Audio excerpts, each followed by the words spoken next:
episode of JR Takes. As always, Ryan and I coming at you. And Ryan, not a whole lot of good things to say about the game on Sunday. We didn't think we were going to win going into it, but man, did we not think that was going to happen. I thought we would at least show up, and that did not happen. It snowballed so quickly because it started off okay, we stopped them. Well, actually, we got the ball first, and JSN had a killer third down drop. It's weird that he's dropped the ball so many times. I know, because it's like the opposite of what I thought his strength was. All we were hearing all off season was how he was catching everything that was thrown his way, and that none of the reporters had seen him drop a single ball. So I don't know what the deal with that was, but it kind of just set the tone for us the rest of the day offensively. But we came out really well on defense for about the first quarter and a half. But man, we brought it up a few weeks ago when Nwosu got hurt that that could be a crack in the armor in the run defense, and the Ravens were double teaming guards and tackles on Darrell Taylor and running right at that side of the line just like we had feared. And holy shit, I haven't seen us get run that hard on maybe ever. The Ravens ran for 298 yards against us. And the only reason why they didn't get to 300 is because they mercifully kneeled the ball with Tyler Huntley on our 10-yard line to end the game. It doesn't get much. I'm kind of surprised that they did that too, because they lost the streak of having a certain. It was a rushing streak that they didn't. It ended because they knelt the ball. Huh. Yeah. Colby, maybe you can look that up. Maybe you can fact check that for us. What did you say?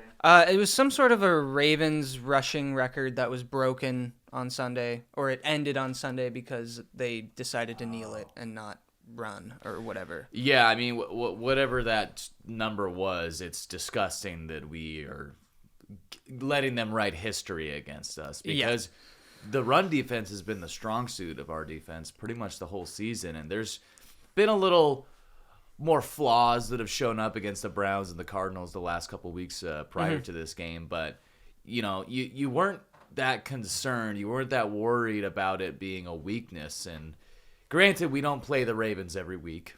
This team, let's give them all the credit right up front. That Ravens team is fucking legit.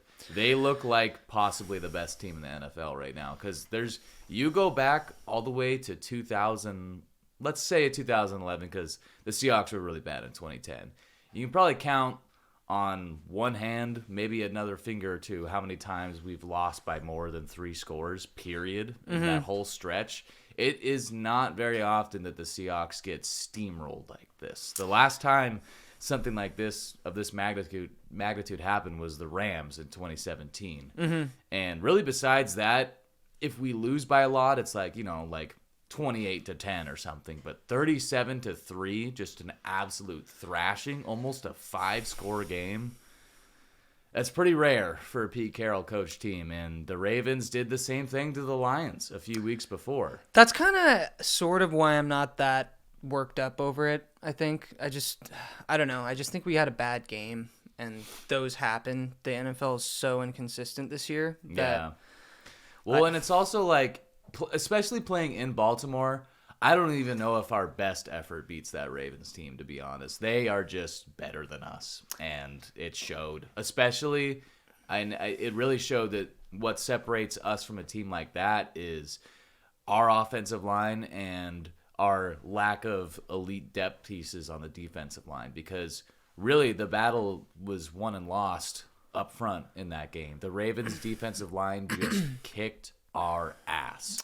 Well, and game. I think people forget, too, that the Ravens almost beat the Bengals in the playoffs last year with Tyler Huntley. Oh, yeah, that's right. They're a really good team, and when they have their really good quarterback, they're scary. Yeah, and, I mean, when you see Lamar just cracking up on the sideline with Tyler Huntley throwing a touchdown to OBJ, who's 50 against Tariq Woolen, oof, that hurt. But, yeah, I mean, Lamar played a good game, but he didn't even need to.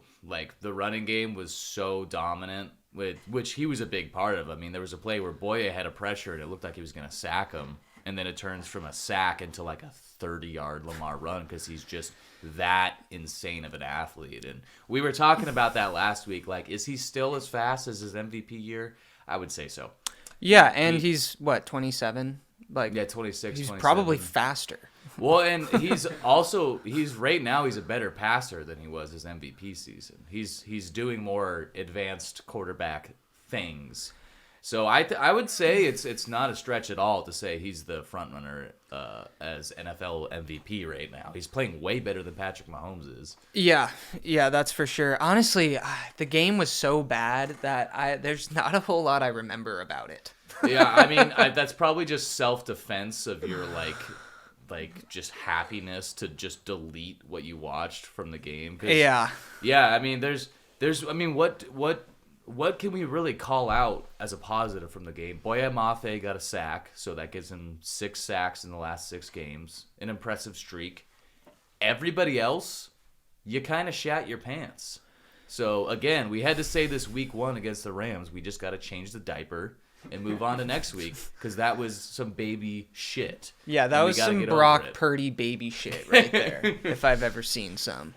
Yeah, well, I guess if there's anything like long term that concerns me is that's like the 8th or 9th total quarter of football we've played this year where we've looked absolutely lifeless on offense. You know, the whole second half against the Rams, there was a middle stretch against the Bengals and the Browns games where we just couldn't move the fucking ball. And I think it starts with Geno, and he has not been playing well. And I agree, but I also think this last game was a total collapse of the entire offense. Yeah, the offensive line got worked. They got worked. Kenneth Walker and Charbonnet combined for 2 yards a carry so the running game was dead. Geno had 4 balls tipped, which is just guys getting blasted into the passing lanes by, being worked by defensive linemen. And honestly, I think the biggest culprit in this issue that we're talking about is Shane Waldron, because I've seen some of the all-22 snapshots from this game, and there were so many, every time we had a 3rd and short, or even a 3rd and intermediate, for example, he's calling plays that are the hardest thing for Geno to execute. You have routes that are breaking 20 yards down the field. Why do we have him throwing deep balls on 3rd and 2? Yeah. And just on 3rd and anything, why are the defense is going all out to rush the passer on plays like that? So why isn't there a quick option? You're just expecting him to stand behind an extremely shaky offensive line and deliver a strike 25, 30 yards down the field? It doesn't make any fucking sense. Yeah, I always wondered why we never used Russ with the quick passes because my assumption was that he was too short, but Geno can make those throws. Yeah. Geno can make those quick Peyton Manning slants over the middle. He's one of the most accurate throwers in the league. Yeah, and it kind of shows their stylistic differences because especially young Russ, we kind of just expected him to scramble out of it and make a miracle happen because he did it so often, especially when he was fast and young. And Geno is he's really good at avoiding pressure in the pocket, but he's not like that. He doesn't have that level of athleticism.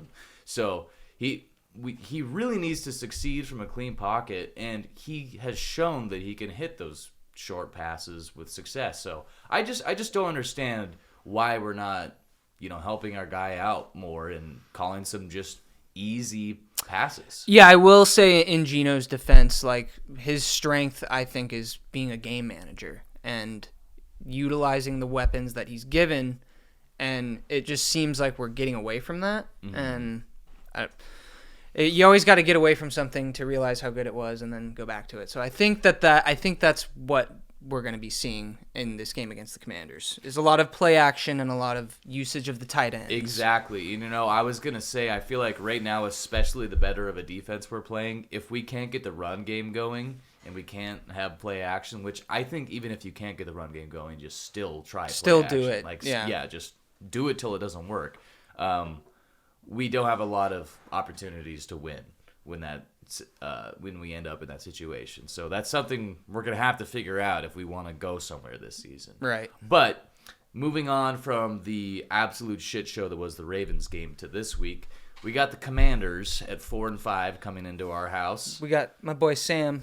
We do got coming up to C-Town. Actually, just to get right into the preview of that game, I think your boy Sam is going to be the biggest problem for us in this game because he's, believe it or not, second in the NFL right now in passing yards behind only Tua. Oh, I know. I think he's the 8th quarterback in fantasy right now. Yeah, I mean, I can't say I didn't totally see it coming because way back 2 years You kind of ago, actually turned me on to Sam. I would have never even cared about him if you didn't hype him up so much in the draft. So thank you, Ryan. I wish I would have believed in my own hype more and drafted him in fantasy. I'd be in a lot better situation right now. But anyways, Sam Howell plays a very ballsy style of quarterback. He's kind of Favre-esque where he is a gunslinger. He takes a lot of chances downfield.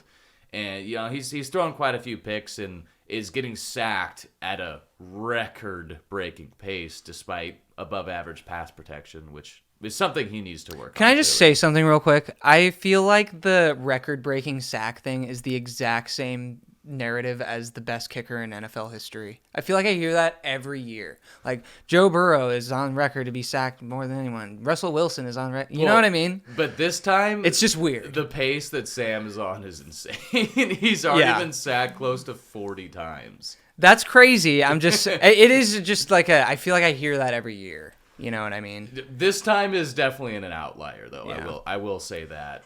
But when Sam is hot and feeling it, he's a dangerous quarterback, and he could give us problems. And it's not like the Commanders don't have a good receiving core. They have a really good receiving core, I think. Curtis Samuel, Terry McLaurin, Jahan Dotson. I forget who their tight end is, but I think Logan Thomas. Yeah, he's had success in the league. The thing is, though, as I was just saying, Sam gets sacked a lot. Mm-hmm. So this is the chance for us to have a get-right game on defense, I think. Because I think we do have the guys in the back end to hang with the Commanders' receivers. And, Brian Robinson has been a strong player for them in the running game. But this isn't the Ravens' offense that we're going to be going against here. Right. And then on defense, I don't want to hear... When we're on offense and the Commanders are on defense, I don't want to hear any fucking excuses for anyone if we don't play well on offense this week. The Commanders' defense was already one of the worst units in the NFL, and they just traded away Montez Sweat and Chase Young. Yeah. So, there's no excuse. They should at least put up 30 points, if the Seahawks don't put up at least like 25, 28 points in this game, I'm going to be concerned. Yeah. Even if we win like 17-14, I'm not going to be happy because if we can't score at will against a defense this inept, we're not fucking going anywhere this season. Yeah, I agree. And it certainly makes you look at that Leonard Williams trade if we end up not doing anything this year, like playoff wise, and it makes it a lot worse. I mean, and we didn't sign him, did we? Or no, but we should. Yeah. If we don't sign him and we do bad, that's like the worst possible outcome here. Yeah. We'll get more into this discussion later on in the season, but we need to go for it this year because our cap situation is really bad next year. We have a lot of contracts that the big money hasn't kicked in yet, and they all kick in 2024. So there might be a lot of changes this coming off season, but anywho, that's further down the line. What's your prediction for this game? I'm gonna say it's a shootout. I'm gonna put my faith in my boy Sam, but we're gonna win 31-27.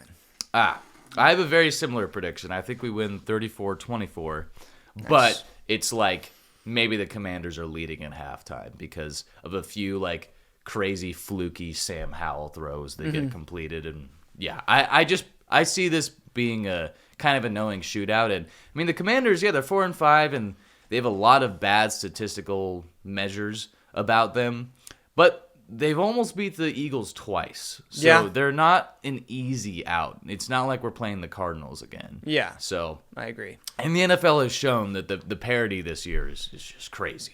So we can't, if we take them lightly like we did the Rams in week 1, they will beat us. Yeah. It's not a might.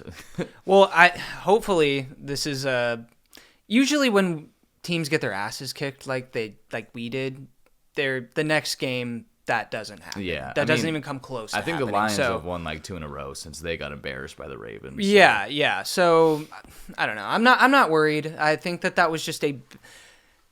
Remember how I brought up the Colts game in 2020 or 2013, and that was just a game I had vibes going into of we're just not gonna. This just has bad news written all over it. That's how I felt about last week. I didn't think we'd get pummeled, but I did just think that was a not winnable game, and so I'm not worried. Put it behind you. It wasn't like I didn't even get angry at all watching the game. It was just sad. It was just embarrassing and sad.